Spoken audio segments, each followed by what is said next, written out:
Hey, friend. So, I wanted to share an experiment that I did that is really no longer an experiment, but I'm continuing it on. It is now part of my life now. I deleted all of my social media, all of it. Last summer, I made the decision to get off Instagram. It just, I had done that before, but I finally realized that, not finally, but realized again it was really adding nothing of value to my life. So I removed it from my phone. And the first couple of weeks were a bit rough, but I adapted pretty quickly to not just picking up my phone in a moment of boredom.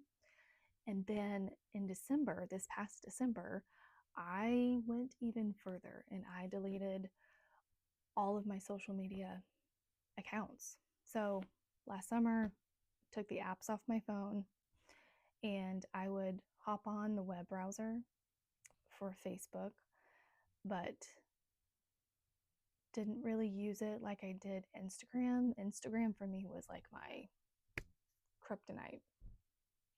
It just would suck me down a funnel of just like a black hole. So yeah, last December I just deactivated my accounts, including TikTok, which I never really used. I found it, I just could not get into it. Um, all of it just had to go. There was nothing of value. There was nothing it was giving my life that I felt like I needed to keep it for. So, wanted to share like my reasons why, what happened after, because I think this matters, this conversation matters more and more than we're admitting. So when I say I felt foggy, my mind felt numb and scattered, I could not focus.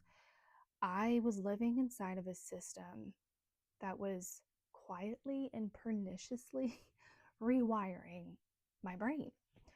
It, I had I had been on Facebook for 20 years. I got on it as a freshman in college, and at the time it was fun,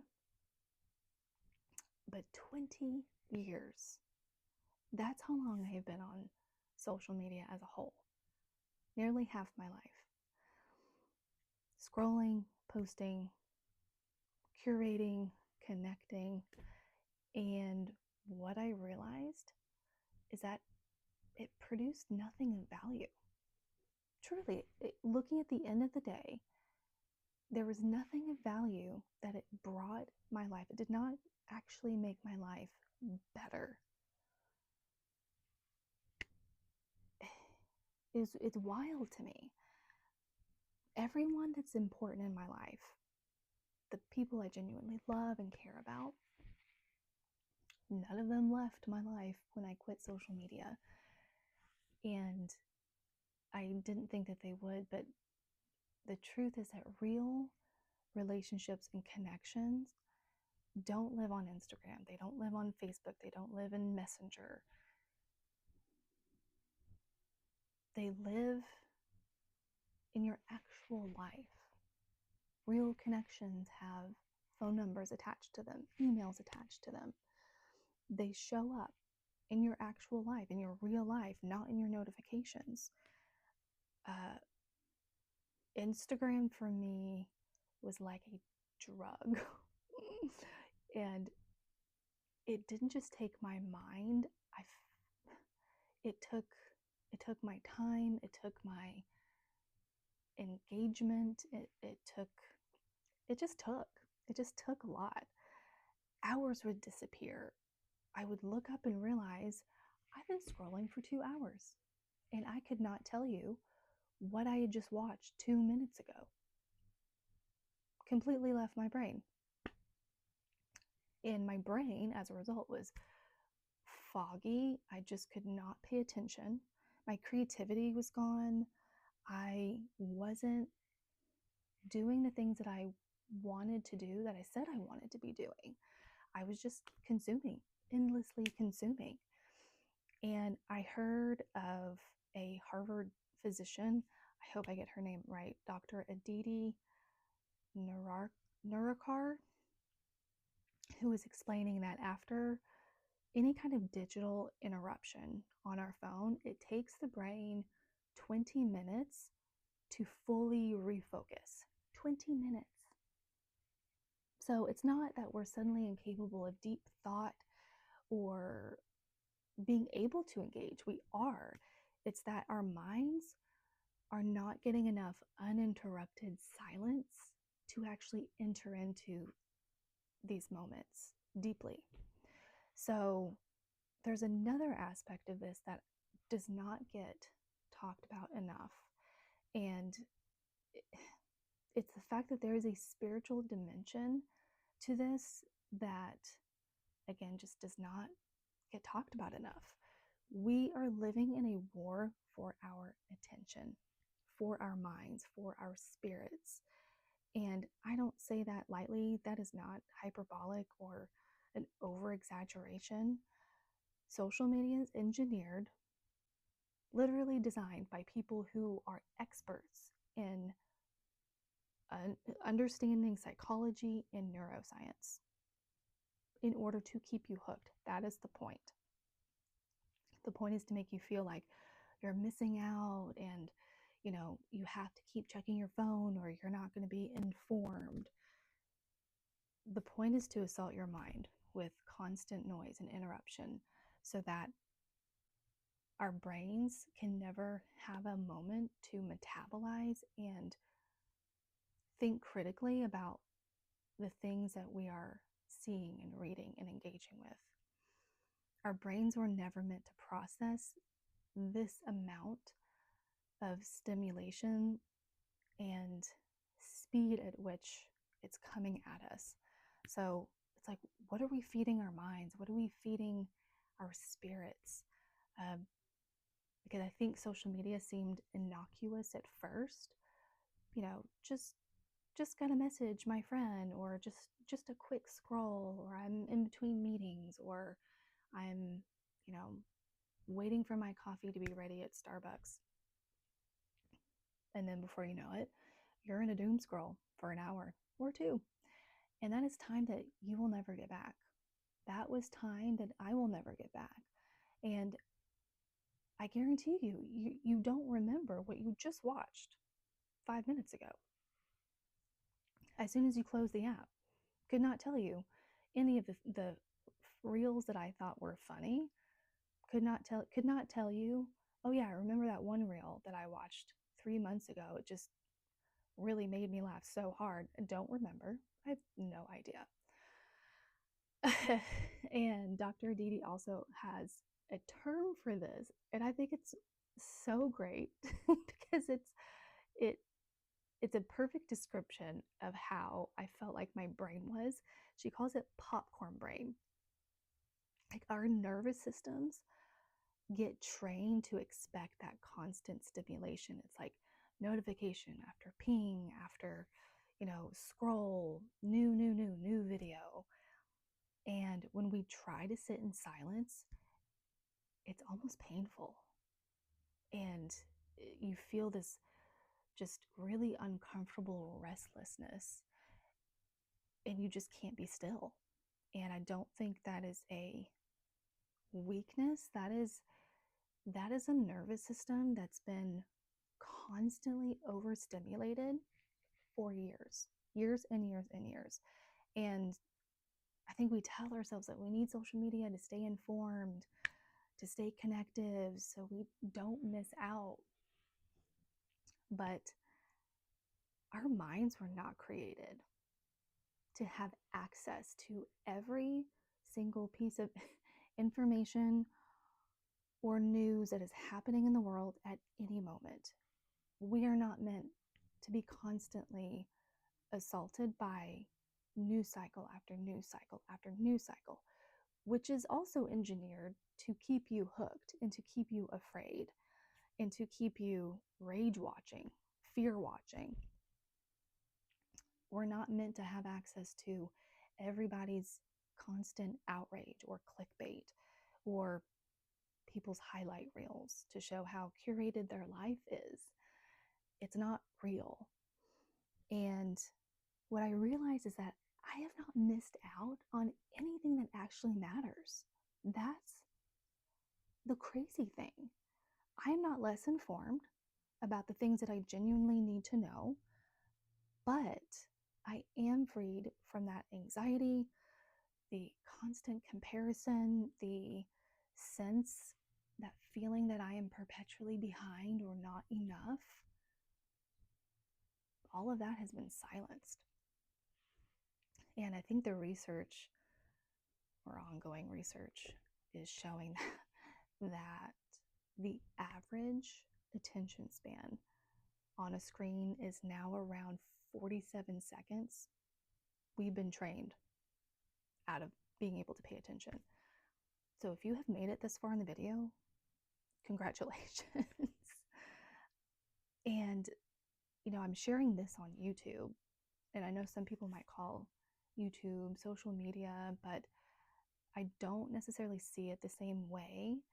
You choose a channel, you decide what to watch. I think you've got more agency. Yes, there's an algorithm for sure, but I think it's different from the platforms that are designed on a more short form basis to keep you addicted, to keep you hooked. At least I think on YouTube for now, maybe you're able to be a bit more intentional with what you choose to consume. And, when I quit Facebook, Instagram, all the short form video platforms, I really felt a shift. That fog and confusion seemed to lift from my mind. I feel like I had mental capacity again to sit still. I had space to think, room to engage with things that actually mattered to me, that I wanted to give my attention to. Like, I finally had time to read War and Peace. I'm not even joking. I actually read War and Peace. I didn't skim it.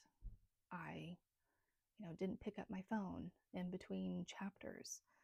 I was actually able to sit with it, read it, engage with it. And then I realized something else. And, it's not that I suddenly became more disciplined or smarter or anything like that.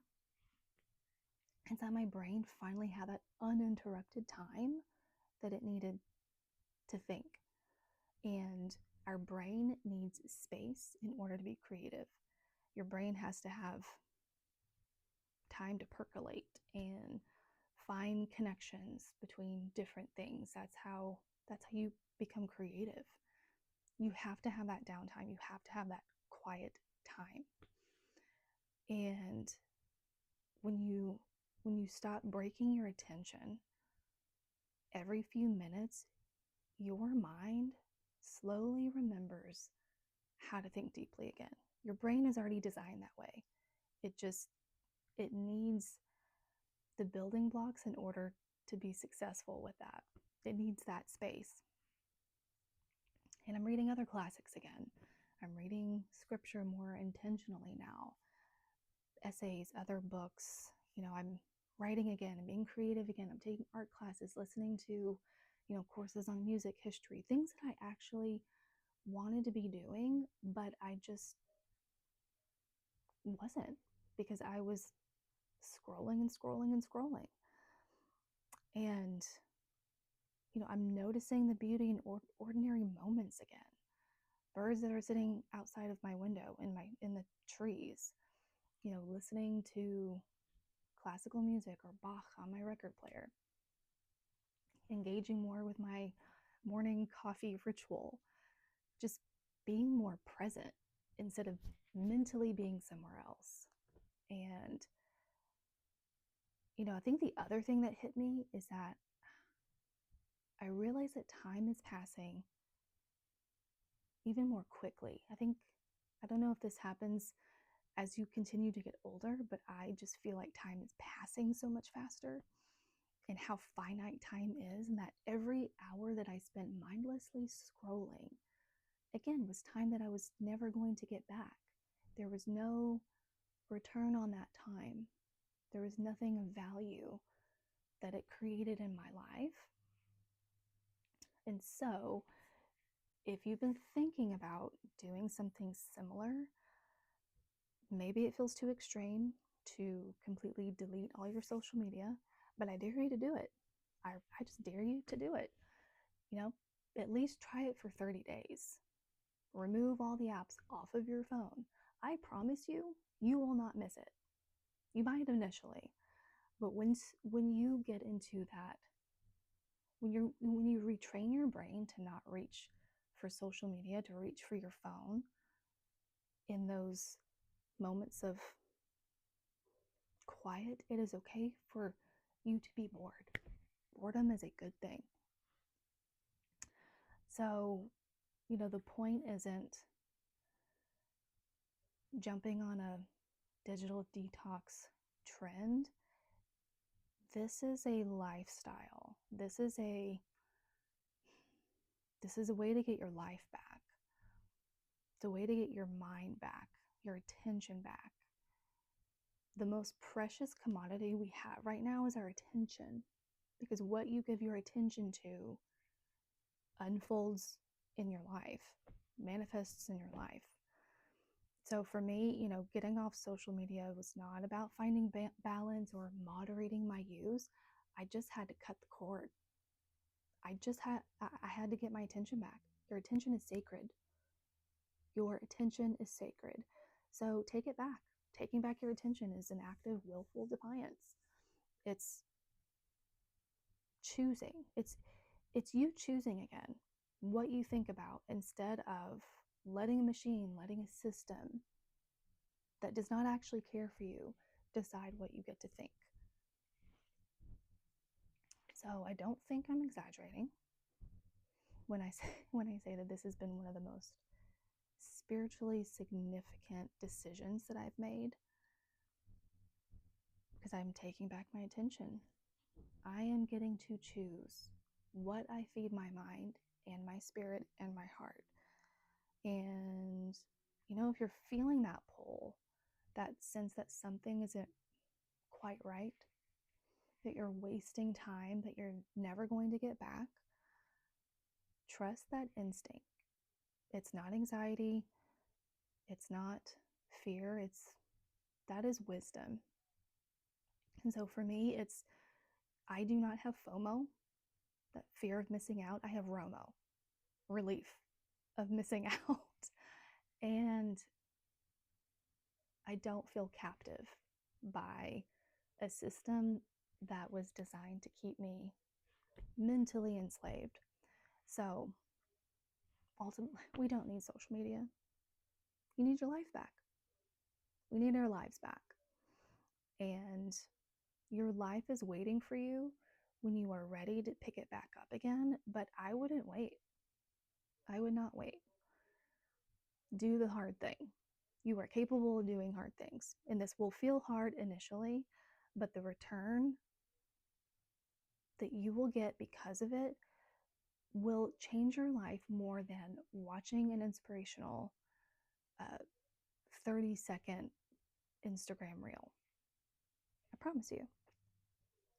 If you found this useful, if you found it helpful, like, subscribe, do all those things, and leave me a comment if you plan on deleting social media, or if you have deleted social media. What has that been like for you? I would love to know. I would love to know if there's anybody else out there that just got rid of social media. And I would love to cheer you on. So, that said, we'll talk to you later.